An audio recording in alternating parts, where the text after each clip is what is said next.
అయితే గురువుగారు ఈ మధ్య కాలంలో ఒక గత 2 రోజులుగా వైరల్ అవుతుంది. చాలా వివిధ మాధ్యమాల్లో. ఏంటంటే గరికపాటి నరసింహారావు గారు మొదటి భార్య ముందు పెళ్ళయిందని, ఏవో గొడవల వల్ల విడిపోయారని. ఆవిడ మళ్ళా ఇప్పుడొచ్చి కొన్ని ఎలిగేషన్స్ ఆయన మీద ఏంటంటే ఇలా అని చెప్పి కొన్ని విషయాలు ఆవిడ బయటికి తీసుకురావడం జరిగింది. దీని మీద మీ స్పందన ఏంటండి? అమ్మా, ఈవేళ గరికపాటి నరసింహారావు గారు ఏనాటి మనిషి, ఎంత ఉత్తముడు.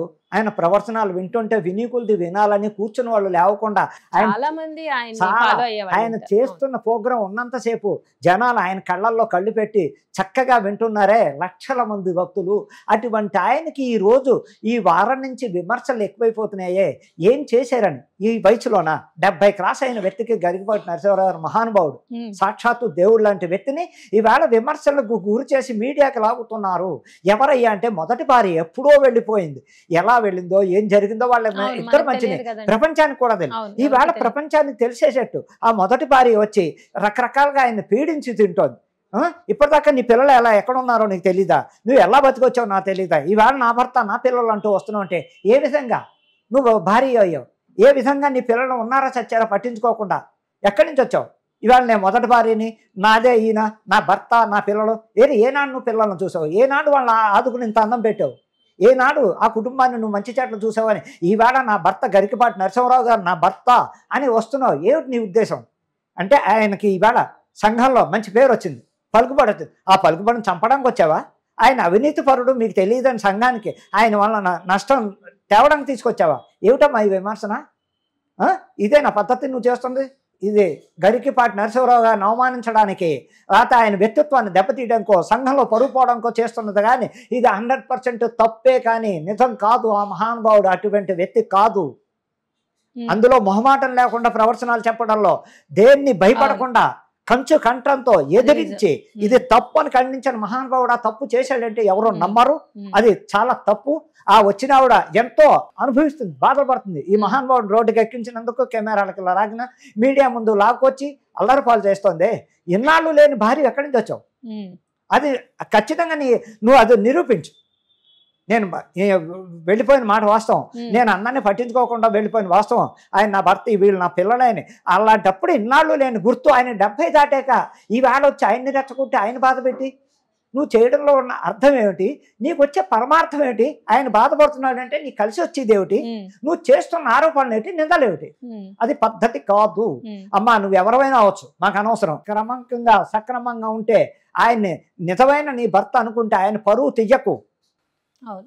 బయటికి వెళ్ళిపోయి ఎవరెవరితో నువ్వు ఎక్కడ ఎలా ఉన్నావో ఈవేళ ఇన్నేళ్ళు, ఈవేళ నీ భర్త పిల్లలు గుర్తొచ్చారా? ఇన్నాళ్ళు ఏమైపోయావు? ఎక్కడికి వెళ్ళిపోయావు?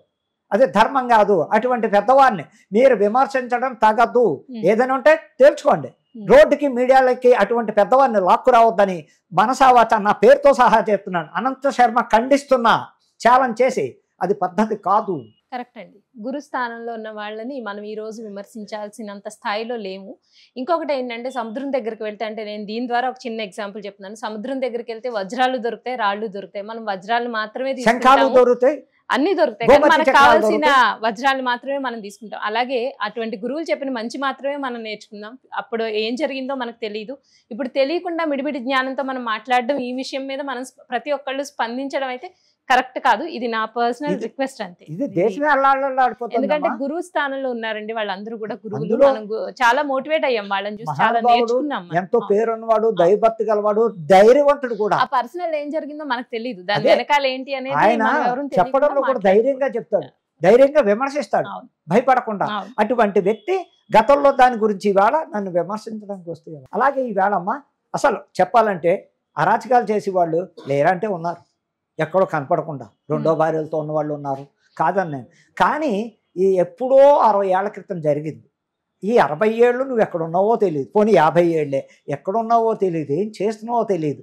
అటువంటి మహానుభావుడు చక్కగా ఆయన బతుకుతుంటే రాష్ట్రాల్లో మంచి పేరున్న మహానుభావుడు గరికపాటి నరసింహారావు గారు ప్రవచనాలు వినడానికి ఎప్పుడు వస్తాడు ఆ టీవీకి, ఎప్పుడు ఆయన గొంతు విందామా, ఎలా ఆయన చెప్పివి ఎంత చక్కగా ఉపయోగపడతాయి, కుటుంబాలు అర్థం చేసుకున్న వాళ్ళు, ఆయన ప్రోగ్రాం చూడడానికి వచ్చిన వాళ్ళు, ఆయన ప్రవచనాలు చెప్తుంటే కంచుకంటాం. అవి జీవితానికి తీసుకుని చాలా మంది ఉద్ధరించుకున్నారు కూడా, వాళ్ళ జీవితాలు చాలా మంది పాటిస్తున్నారు.